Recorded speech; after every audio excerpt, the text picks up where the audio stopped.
Pues la guerra de aranceles está escalando a puntos insostenibles e impensables. Les comento que Ecuador anunció la implementación o el aumento del 900% de lo que le cobrará a Colombia por utilizar su gasoducto transecuatoriano.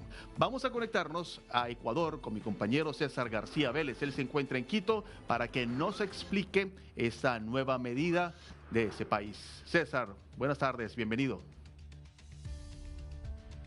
Sí, buenas tardes, Juan Carlos. Bien, tú lo dices, escala esta tensión entre ambos países hermanos por estas decisiones que han tomado los gobiernos de estos países.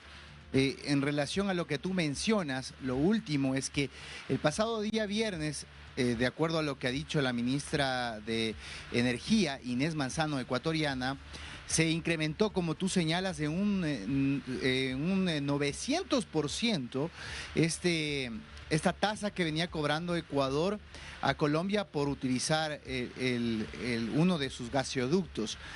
¿Cuál es este? Y es muy importante para que la región un poco se ubique. El Ecuador tiene dos tuberías para transportar el crudo. La una es el oleoducto de crudos pesados. Se pensaba que ese iba a ser sobre el que iba a poner el incremento de la tarifa, y el otro es el sistema de oleoducto transandino ecuatoriano o SOTE.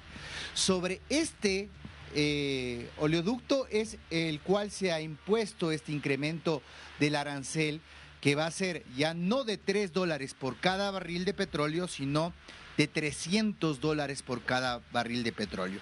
Importante ubicar a Latinoamérica qué es este sistema de oleoducto transandino ecuatoriano, llamado por sus siglas SOTE.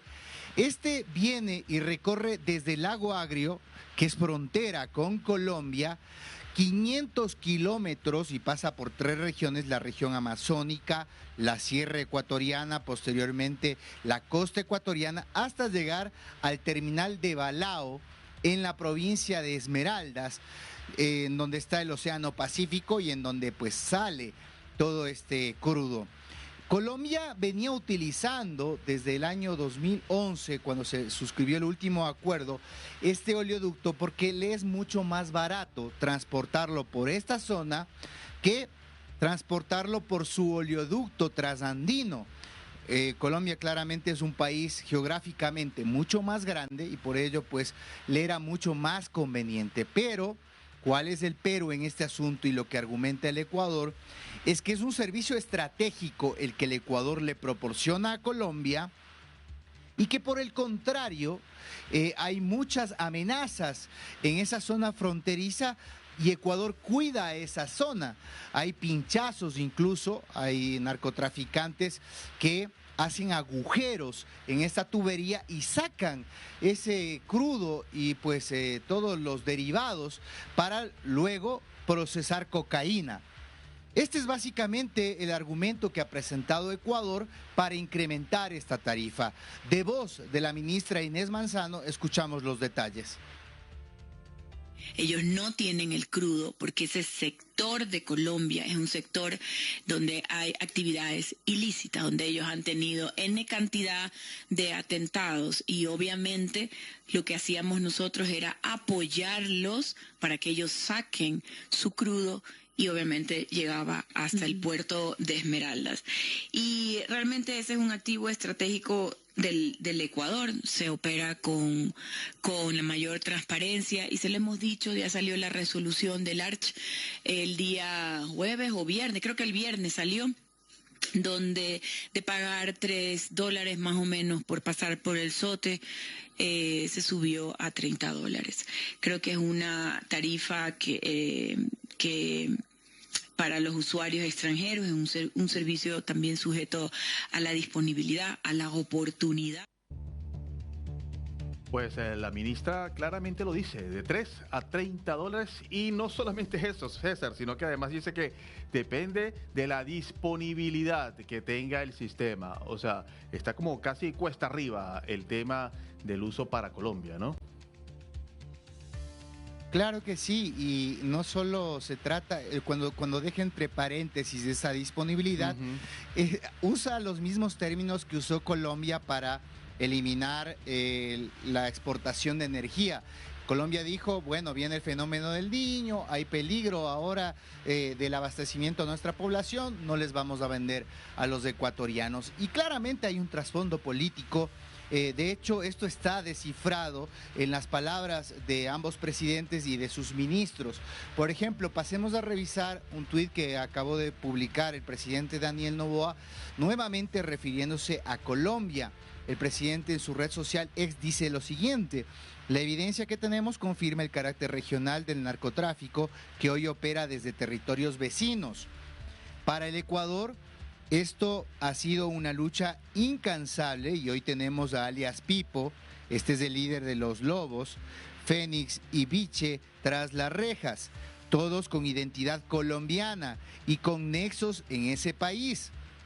Aquí hay un dato importante porque Ecuador aduce que muchos de estos delincuentes que operan en el Ecuador han obtenido nacionalidad colombiana o pues son directamente nacidos allá. En el caso de Fito, mira lo que dice Juan Carlos, dice Fito, ahora extraditado a Estados Unidos, entraba y salía del país vecino desde donde controlaba las redes criminales que operan en Ecuador. Todos buscaban replicar un negocio que ya les funcionó en ese país, pero con Ecuador se equivocaron.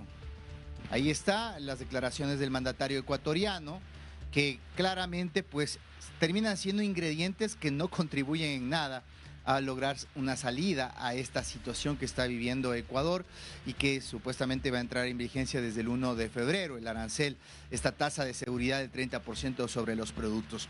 Y no se quedó atrás porque el ministro de Energía de Colombia, Edwin Palma, también le contestó a la ministra de Energía ecuatoriana y al presidente Daniel Noboa en un tuit que presentó el día de hoy. Ahí lo vemos, dice: el gobierno ecuatoriano habla de la necesidad de luchar contra el narcotráfico. Pues bien, hablemos de eso, que también es nuestro interés y lo hemos demostrado con datos y hechos. Pero ya no estamos hablando de eso. Están enrareciendo el ambiente político en la región con una nueva excusa. Ahora elevan unilateralmente y arbitrariamente el precio del transporte de crudo por uno de sus oleoductos, violando nuevamente compromisos previamente adquiridos, como el acuerdo del 13 de febrero del 2011, afectando principalmente a pequeños productores de crudo. De hecho, más adelante es mucho más severo, dice que se trata de populismo político, de que Colombia presenta una solución o un diálogo, un camino hacia el diálogo, y Ecuador responde con agresiones. Por eso te señalaba que es fundamental lo que va a ocurrir en Panamá ante esta situación que va creciendo con el pasar de los días y que esperemos que la sensatez y la política logre destrabar lo que está sucediendo y que se alcancen compromisos que el Ecuador aspira y sean un mayor control de la frontera norte, y por otra parte también Colombia está solicitando mayor control en los puertos marítimos y en los puertos aéreos por la amenaza del fentanilo. Así están las cosas, Juan Carlos. Pues mañana es un día decisivo y trascendental en lo que va a ser el siguiente paso de esta historia, que en este momento se encuentra en aranceles y ya está afectando a diferentes puntos de la economía energética, sobre todo. Ambos países se están presionando por el área energética, que finalmente es lo que mueve el mundo actualmente. Vamos a seguir muy atentos.